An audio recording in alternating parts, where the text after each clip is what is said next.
There's a strange power in this world. You can't see it. You can't touch it. But it decides who we trust, who we fear, and who we follow. It's not physical strength, not money, not a job title. It's invisible, and yet it controls everything.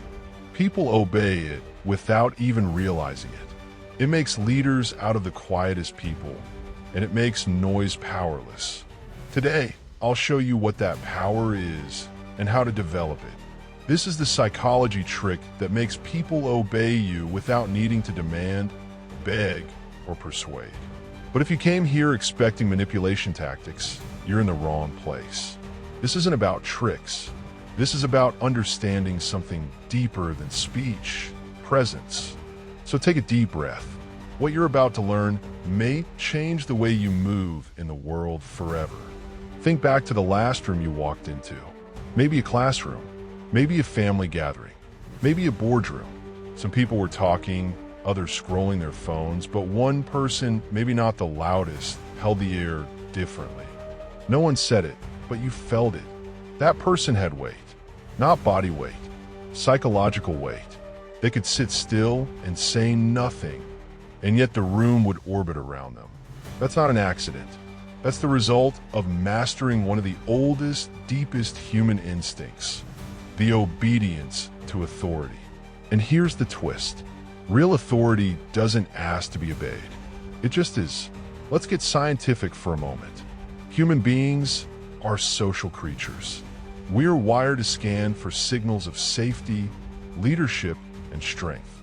In every tribe, in every era, humans subconsciously ranked each other. Why? Survival.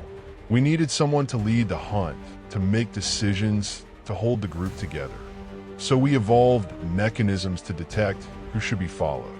Not based on who talks the most, not based on who's aggressive, but based on who seems internally grounded. Today, we live in cities, not jungles, but the instinct is still alive.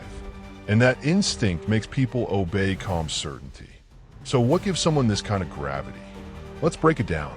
Most people think leadership is about behavior. What you say, how you sit, how you dress. But that's the surface. The real trick, the one very few understand, is this. People respond to your internal state more than your external signals. If you're nervous, needy, or reactive inside, no matter how confident you act, people will feel something's off. But if you're calm, centered, clear, people will trust your energy before you even speak. Ever notice how children obey parents who say little but mean it and ignore those who shout constantly? That's internal authority versus external demand. Authority is when your inner world is so coherent that others fall into alignment just by being near you. Not out of fear, out of psychological gravity. So how do you build that? Let's go deeper. Before we continue, a warning. Obedience can be dangerous in the wrong hands. History is full of people who used psychological control for evil. Obedience isn't always wise. It's often unconscious. Stanley Milgram's infamous experiment in the 1960s proved this.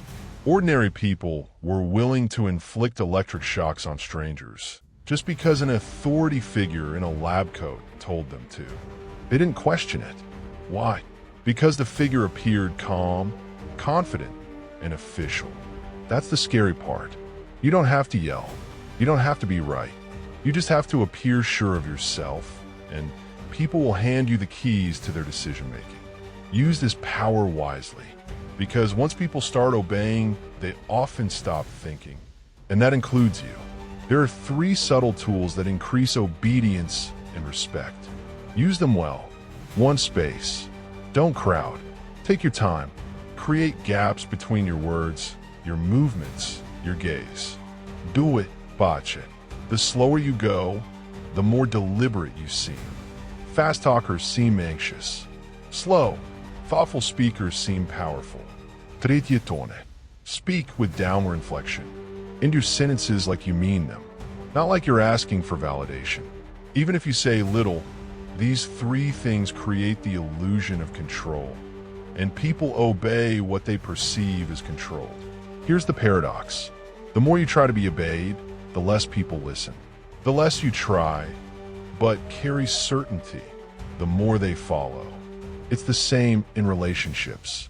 The partner who doesn't need control ends up with more of it, because people obey those who don't depend on their obedience. Why? Because that's real freedom, and freedom is magnetic. So stop trying to convince people. Become someone they don't want to argue with, not because they fear you, but because your calm is too loud for their chaos. Let's look at 3 real-life examples. 1. Barack Obama. Love him or hate him, his presence was powerful. His tone?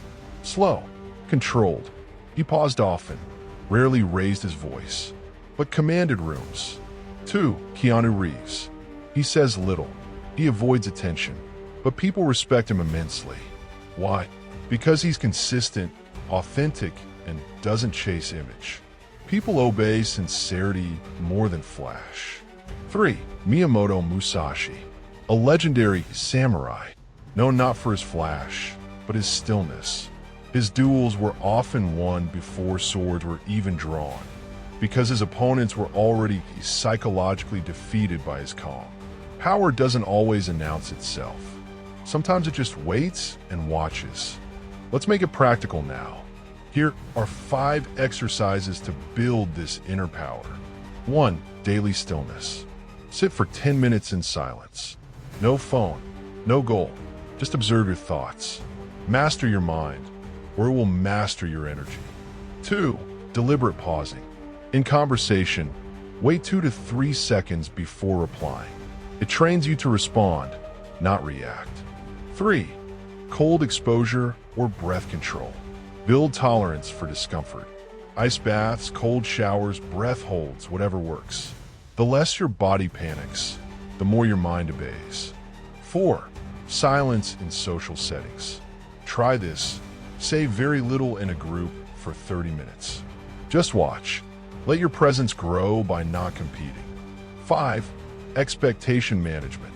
Before entering a room, mentally repeat, I expect to be respected. Your posture and tone will shift automatically. It's not magic. It's neuroscience. People want to be led, but they don't want to be controlled. The difference? Control is force. Leadership is clarity. When you remove your need to dominate and instead embody inner calm and certainty, people offer their obedience, not out of fear, but relief. Relief that someone finally knows where they're going, that someone doesn't panic, that someone can carry tension without collapsing. That person can be you, but only if you start acting from within instead of reacting to what's around you. So what now? You've seen the trick. You've seen the science. But now it's not about knowing. It's about becoming. Becoming the kind of person who commands energy just by entering a room. Not to manipulate, not to control, but because your stillness reminds people of something they lost. Safety, clarity, and quiet power. That's who people obey. That's who you can become. But it takes practice. So, start now. Next time you walk into a room, say nothing. Let your energy speak. Let your silence stretch. Let your presence do the work. And watch what happens.